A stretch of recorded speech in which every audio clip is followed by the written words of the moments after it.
Yeah, yeah.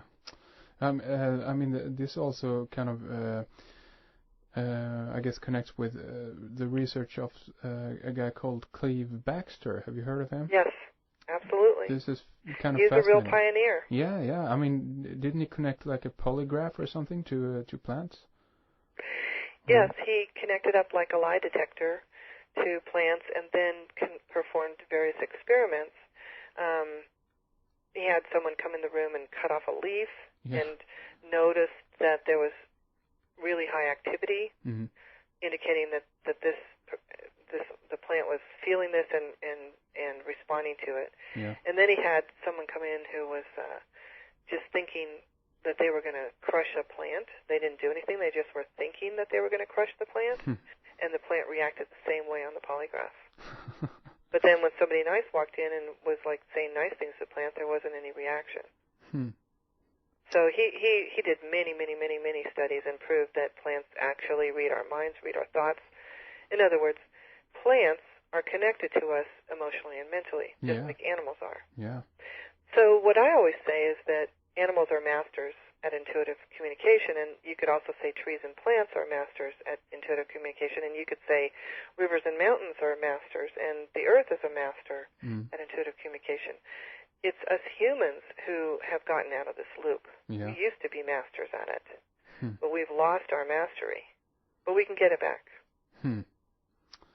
Yeah, it's a shame, and I want to kind of return to that idea, kind of what has, disconnected us from it. I mean, could there be something in our, past? I don't know what, but again, do you want to elaborate further on it, or of just that we lost it? My understanding of exactly what did it, what has disconnected us is I'm still researching that, and it's looking to me like it may be sort of a combination of factors. But I believe that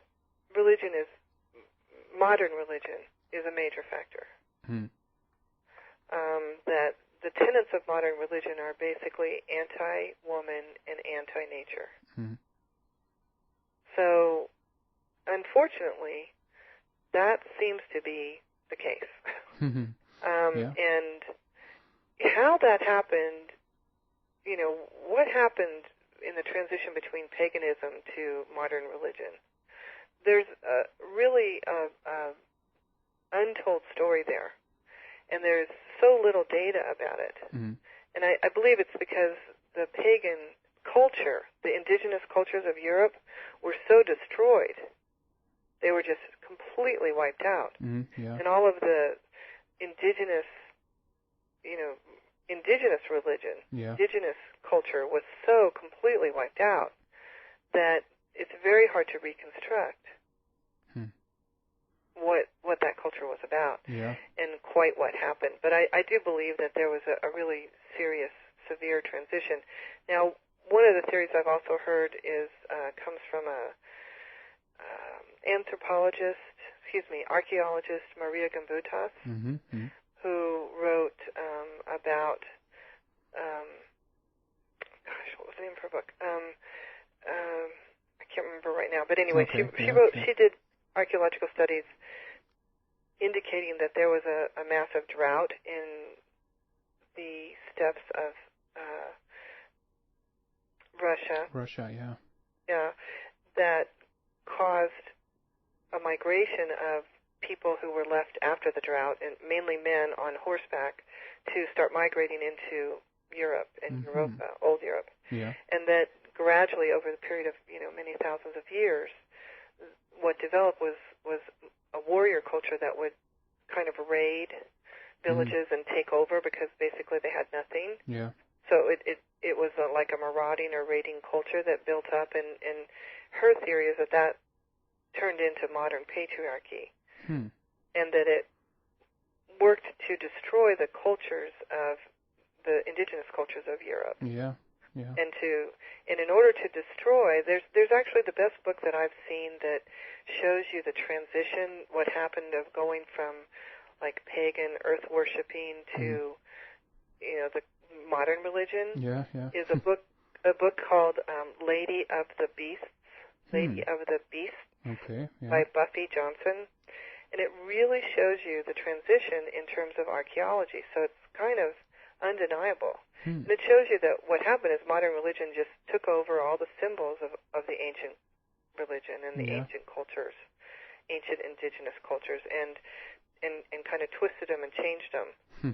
So, instead of being really powerful and a source, a symbol of rebirth, women became sort of this, receptacle, Yeah, exactly. And then animals were like defiled, and nature was, Francis Bacon and what's the guy's name? The other, his contemporary, made statements like that they were going to tie nature to the rack and cut out all her secrets. That's what we ended up with. Hart, the other guy. That's what we ended up with, in the 1700s with these, crazy people calling themselves scientists. The birth of modern science was anti-nature. So it's a really interesting process that happened, and it is what's responsible for where we are now, and we do live in an anti-nature, anti-life culture. It's just where we're at. And we're at the pinnacle of that. So our job is to turn it around somehow. Good luck, The obvious question, of course, is, so how do we do that? Well, that is an obvious question, and the answer is not so obvious. But I do believe that reconnecting with nature and getting a lot of people to find out how to do that is really critical. So that's why I'm I want my book to get out there more and to really get to people so they can learn how to do this and learn that it's possible. I also am studying manifesting and using your mind and using your emotion to affect change in the world. Because I do think that the more we can actively use our imagination and our vision and our emotion to create and to imagine what we want in the world, the more we can bring it into being. So that's kind of the new physics as well, right? Exactly. And then there's also the old political elbow grease that needs to be applied, which is if you just sit around and wish for something to happen, that ain't enough. You have to go out and go to your, show up. I mean, that's what's kind of cool about what's happening, although it's so late in the game, in the American political scene right now, is that a whole lot of people who are very radical, ex-Iraq veterans and people who are very anti-Bush and anti-war are now in the Senate and the House. Oh, really? Oh, yeah.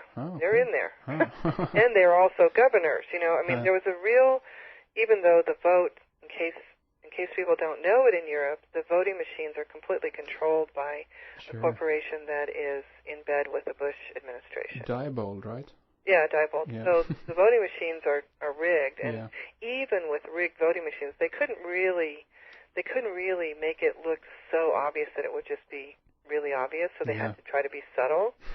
So they were unable to win that vote. I mean, we would have had way more Democrats than we had if it hadn't been rigged. But they were unable to win, try though they might. Because the American people are really not happy with what's going on. I can understand that. And listen, this is fascinating, Marta. But we're actually coming to the ending of our hour here, and I want to talk a little bit about your book before we leave off. I mean, your first book, of course, is titled "Learning Their Language," and I guess your second book, "Beyond Words," that is kind of a collection also of letters that you received from readers of your first book, right? Somewhat. My first book is really a how-to book, and it has exercises, and it explains everything that I've learned in the last 15 years of how to communicate with wildlife, animals, and your own animals. And the second book is stories that I wrote up, so it's not letters. It's my writing. But stories that people told me. Just regular people, like regular old people who tried this, and their fantastic results they had and the incredible experiences they had.